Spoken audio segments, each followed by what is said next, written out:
ఈరోజు రాష్ట్ర వ్యాప్తంగా సర్దార్ సర్వాయి పాపన్న గౌడ్ 374వ జయంతి ఉత్సవాలు అందరూ కూడా ఒక పండగలాగా సంబరంలాగా రాష్ట్రమంతా జరుపుకోవడం చాలా సంతోషం.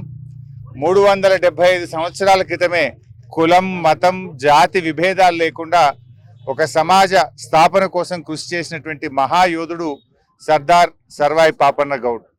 ఆయన మరి ఆ రోజుల్లోనే 17వ శతాబ్దంలో బహుజన రాజుగా చరిత్ర పుటల్లో నిలిచినటువంటి మహనీయుడు సర్దార్ సర్వాయి పాపన్న గౌడ్.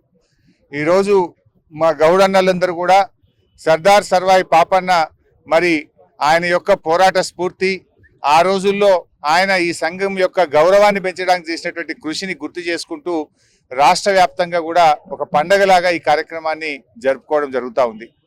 మరి గతంలోనే గౌరవనీయులు కేసీఆర్ గారు ముఖ్యమంత్రిగా ఉన్నప్పుడు మొదటిసారి సర్దార్ సర్వాయి పాపన్న గౌడ్ యొక్క జయంతి వర్ధంతిని రాష్ట్ర ప్రభుత్వం తరఫున అధికారికంగా జరపాలని చెప్పి కూడా కేసీఆర్ గారు నిర్ణయించిన విషయం కూడా మనందరికీ తెలిసిందే.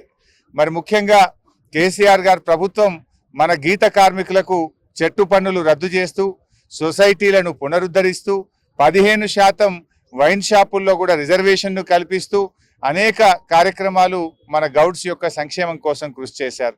10 ఏళ్ల కేసీఆర్ గారి హయాంలో ఎక్కడ ఏ కళ్ళు డిపో మీద కూడా అక్రమ కేసులు కానీ ఎక్సైజ్ అధికారుల వేధింపులు కానీ దాడులు కానీ లేకుండా మరి 10 ఏళ్ల కేసీఆర్ గారి పాలన కొనసాగిన విషయాన్ని కూడా నేను ఈ సందర్భంగా గుర్తు చేస్తా ఉన్నా.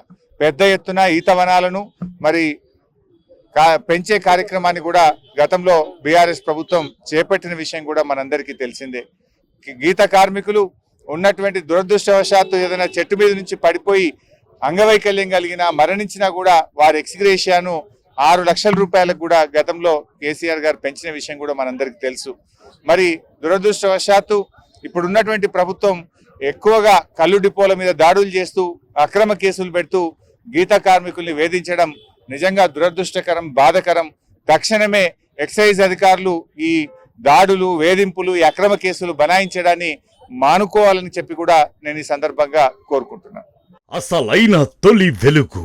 ఫాలో వాట్సాప్ @తొలి వెలుగు official.